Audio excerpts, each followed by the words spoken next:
என் அன்பு குழந்தையே, இதை கேட்டுக்கொண்டிருக்கும் இந்த நொடி உன்னுடைய மனதில் ஓடிக்கொண்டிருக்கும் எண்ணங்கள் அனைத்தும் நிறைவேறும்.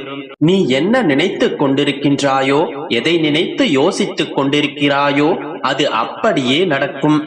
எப்படி இது சாத்தியம் என்கின்றாய்? மனிதர்களை படைத்த இறைவனுக்குத்தானே மனிதர்களை காக்கும் பொறுப்பும் கடமையும் இருக்கின்றது. எனவே ஒவ்வொரு மனிதனையும் பாதுகாத்துக் கொள்ள, கண்காணித்துக் கொள்ள கோடானு கோடி தேவதைகளை இறைவன் உருவாக்கினான். அந்த அதிதேவதைகள் இப்பூ உலகில் சுற்றி கொண்டே இருக்கும். அந்த தேவதைகளின் முக்கியமான பணி ததாஸ்து என்று ஆசீர்வதிப்பது. ததாஸ்து என்றால் அப்படியே ஆகட்டும் என்பது பொருள். மனிதர்கள் என்னென்ன வார்த்தைகளை உபயோகிக்கிறார்களோ, எதை பேசுகிறார்களோ, எதை மனதில் நினைத்துக் கொண்டிருக்கிறார்களோ அவற்றையெல்லாம் அதிதேவதைகள் ததாஸ்து என்று ஆசீர்வதித்து செல்கிறார்கள். கோடானு கோடி மக்கள் உள்ள இடத்தில் போது அந்த தேவதைகள் உன்னை ஆசீர்வதிப்பார்கள் என்று சொல்ல முடியாது. அதனால் தான் எப்போதும் நல்ல விஷயங்களையே யோசித்துக் கொண்டிரு, நல்ல விஷயங்களையே பேசு என்று நான் சொல்கின்றேன். அதனால் தான் எப்போதும் நேர்மறையாக இருக்க வேண்டும்.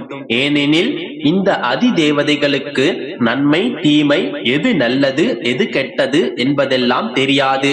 மனிதர்களின் வாயிலிருந்து எந்த வார்த்தை முதலில் வருகின்றதோ அதை ததாஸ்து என்று ஆசீர்வதிக்க வேண்டும் என்பதே இறைவன் அவர்களுக்கு இட்ட கட்டளை. உதாரணமாக, தன் தாய் தன்னுடைய குழந்தை ஓடும்போது பத்திரமாக இரு என்று கூறினால், பத்திரமாக இரு என்கின்ற வார்த்தையே ததாஸ்து என்று ஆசீர்வதிக்கப்பட்டு அந்த குழந்தை பத்திரமாக இருக்கும். அதே அந்த தாய் விழுந்து விடுவாய் பத்திரமாக இரு என்று கூறினால், விழுந்து விடுவாய் என்கின்ற வார்த்தை ததாஸ்து என்று ஆசீர்வதிக்கப்பட்டு அந்த குழந்தை விழுந்து விடும். இப்போது புரிகின்றதா? நீ பேசும் ஒவ்வொரு வார்த்தையும் உன்னுடைய வாழ்க்கையை நிர்ணயிக்கும். வார்த்தைகளுக்கும் அதன் ஒலிகளுக்கும் வலிமை இருக்கின்றது என் தங்கமே. அதனால் தான் எப்போதும் நேர்மறையான வார்த்தைகளை கூறி பிரார்த்தனை செய். எப்போது எதை பேசினாலும் அதில் நேர்மறையான எண்ணங்களோடும் நேர்மறையான வார்த்தைகளோடும் பேச பழகிக்கொள். அனைத்தும் நேர்மறையாகவே நடக்கும். என் குழந்தையே, காலம் எப்போதும் உனக்கானதாக இருக்காது. களம் அமையும் போதே உன்னுடைய கடமைகளை செய்து முடித்துவிடு. ஒன்றை உன்னால் கனவு காண முடியுமாயின் அதை உன்னால் செய்து முடிக்கவும் முடியும். நீ நடந்து போக பாதை இல்லையே என்று கவலைப்படாதே. நீ நடந்தால் அதுவே உன்னுடைய பாதைதான். நான் உனக்கு எதுவும் செய்யவில்லை என்று கவலை கொள்ளாதே. நீ ஊனம் இல்லாமல் பிறந்ததே நீ இந்த பூமியில் சாதிப்பதற்காக இறைவன் கொடுத்த வரம்தான்.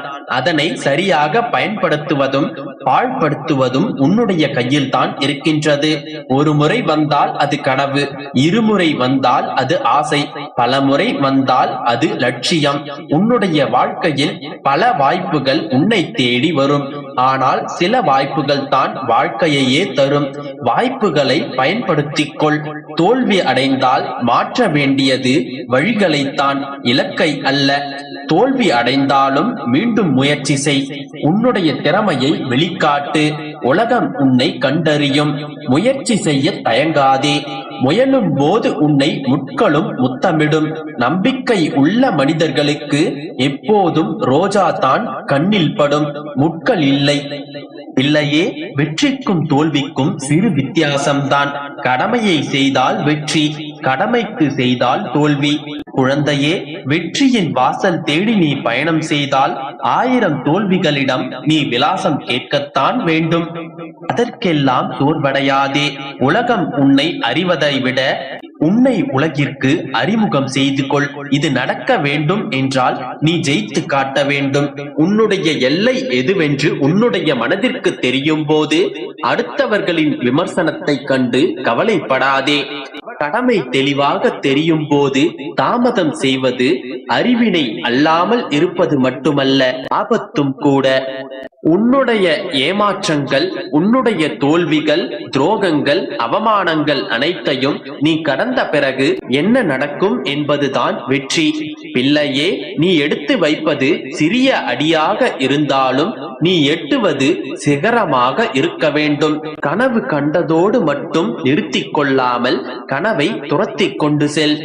வீரன் என்று பிறப்பதில்லை, ஆனால் வீரனாக ஆவதுண்டு. கோழை என்று எவனுமில்லை, கோபம் கொண்டால் கோழை இல்லை. இன்று உன்னுடைய வாழ்க்கை உன் கையில். உன்னுடைய வேகம் உன்னுடைய நெஞ்சில் ஓய்ந்து போனால் உன்னுடைய வாழ்க்கை ஏதுமில்லை. ஓய்ந்து விடாதே, மோதிப்பார், மேடு ஏறு, முடிவில் உந்தன் படிகள் வெல்லும். வந்து போவர் கோடி பேர்கள், வாழ்ந்தவர்கள் யாரென்று உலகம் சொல்லும். வாழ்க்கையில் உயர்வதும் தாழ்வதும் நீ மேற்கொள்ளும் அணுகுமுறையில் மட்டுமே உள்ளது. குழந்தையே, மேகங்கள் எவ்வளவுக்கெவ்வளவு தெளிவாக இருந்தாலும் கதிரவனை மறைத்து விட முடியாது. அதுபோல உண்மையான திறமைசாலிகளை எவ்வளவு சக்தி வாய்ந்த எதிரிகளாலும் அடக்கிவிட முடியாது. நம்பிக்கையோடு நதி போல நீ நகர்ந்து கொண்டிருந்தால் ஒரு இடத்தில் வெற்றி உனக்கு கடலாக காத்திருக்கும். இருளென்று தெரிந்தும் கண்களை திறந்துதான் பயணிக்கின்றாய். அதுபோல தோல்வி என்று தெரிந்தாலும் முயற்சியை செய்து கொண்டே இரு. வெற்றி காணும் வரை விடியும் என்று விண்ணுய் நம்பிக்கையோடு இரு, நல்லதே நடக்கும்.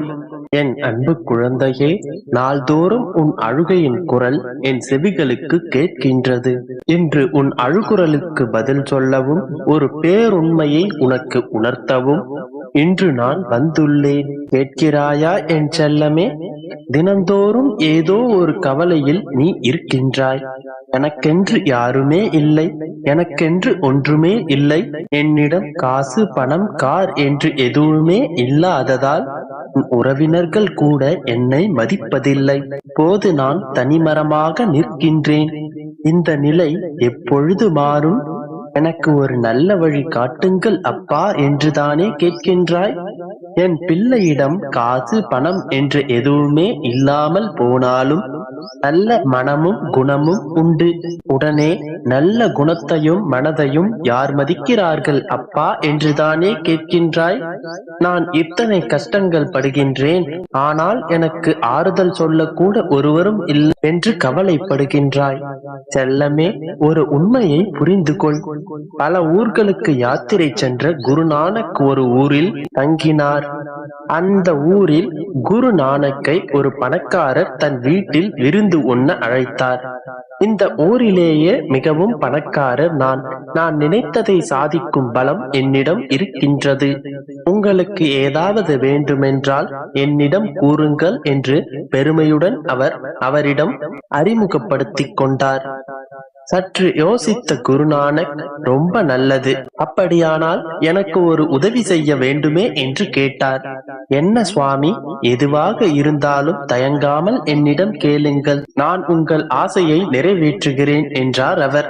உடனே குருநானக் தன் பையிலிருந்து ஒரு ஊசியை எடுத்து அந்த பணக்காரரிடம் கொடுத்தார். அந்த பணக்காரர் அதை வாங்கிக் கொண்டு, இந்த பழைய ஊசியை வைத்து நான் என்ன செய்ய வேண்டும் சுவாமி என்று கேட்டார். அதற்கு குருநானக், இதை பத்திரமாக வைத்துக் கொள்ளுங்கள், நாம் இருவரும் மேலுலகத்தில் சந்திக்கும் போது இதை கொண்டு வாருங்கள் என்றார். இறந்த பிறகு இந்த ஊசியை எப்படி கொண்டு வர முடியும் என்று கேட்டார் அந்த பணக்காரர். அவரை பார்த்து சிரித்த குருநானக், இந்த பூமியை விட்டு செல்லும் போது ஒரு சிறு ஊசியை கூட கொண்டு செல்ல முடியாத நிலையில் இந்த உலகை விட்டு செல்லும் போது ஒரு சிறு ஊசியை கூட எடுத்துச் செல்ல முடியாது என்று நீங்களே ஒப்புக்கொள்கிறீர்கள். ஆனால் நினைத்ததை சாதிக்க முடியும் என்று தற்பெருமை பேசுகிறீர்களே என்று கேட்டார். ஒருவர் செய்த நன்மை தீமை மட்டுமே அவர் இறந்த பிறகும் அவர் கூடவே வரும். செல்வத்தால் யாரும் கர்வப்பட தேவையில்லை. அதை இல்லாதவர்களுக்கு கொடுத்து உதவுங்கள், அதுதான் உண்மையான மகிழ்ச்சியை கொடுக்கும் என்று கூறினார் குருநானக். இதில் இருக்கும் உண்மையை நீ புரிந்து கொண்டாயா என் செல்லமே?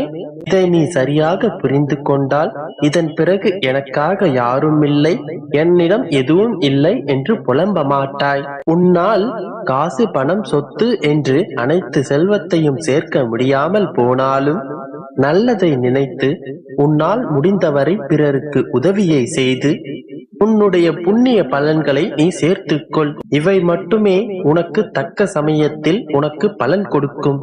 உனக்கு வேண்டியதை சரியான நேரத்தில் நான் உனக்கு கொடுப்பேன். இருப்பதை வைத்து மகிழ்ச்சியாக வாழ